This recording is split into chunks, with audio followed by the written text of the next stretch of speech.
कार्यक्रमाचे अध्यक्ष अनिल भाऊ राठोड, आजच्या कार्यक्रमाचे प्रमुख पाहुणे सौ नीलाताई विकास आडे, तंटामुक्ती अध्यक्ष विठ्ठलरावजी राठोड, तसेच समस्त गावकरी आणि माझ्या प्रिय मैत्रिणींनो, सर्वांना माझा नमस्कार। माझे नाव ईश्वरी अमोल राठोड, मी वर्ग 7वी शिकते। मी जिल्हा परिषद प्राथमिक शाळा पारडी या शाळेची मुख्यमंत्री।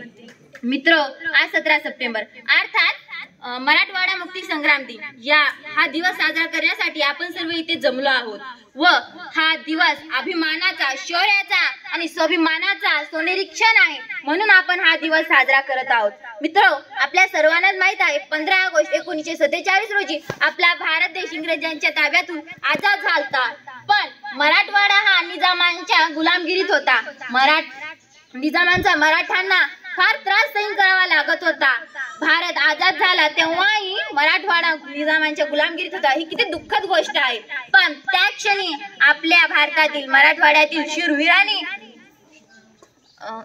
निजामशाही विरुद्ध लढा दिला आणि त्या लढ्यामध्ये आपल्याला यश मिळालं आणि 17 सप्टेंबर 1948 रोजी आपला भारत देश आझाद झाला। तब्बल 13 महिन्यानंतर आपला देश म्हणजे मराठवाडा आझाद झाला आणि आपण सर्व स्वातंत्र्यात आलो आणि मराठवाड्याला स्वातंत्र्य भेटला आणि तोही स्वतंत्र भारतात सामील झाला।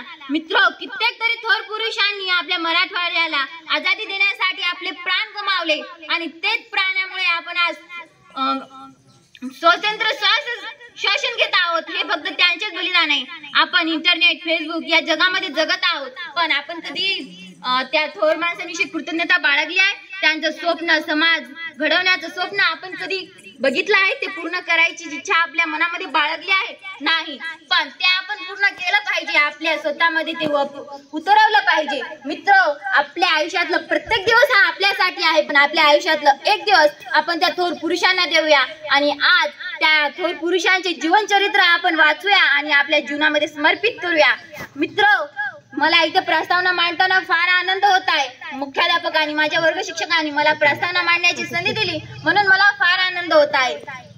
गावकरी मित्रांनो, मला ना तुम्हाला एक गोष्ट सांगायची आहे। आपली शाळा जगभरात पसरली आहे, तसंच तुम्ही जर आपल्या शाळेला साथ दिली तर आपली शाळा घराघरोमध्ये आणि प्रत्येक शाळेमध्ये आपल्या शाळेचं नाव निघेल, असं आपण केलं पाहिजे। मला आज इथे सांगताना दुःख होत आहे की आपल्या गावातले काही माणसं इथे थुंकतात, शाळेत येऊन थुंकतात। ही किती लाजिरवाणी गोष्ट आहे। आपण यावर मतचिंतन केलं पाहिजे आणि आपण हे टाळलं पाहिजे।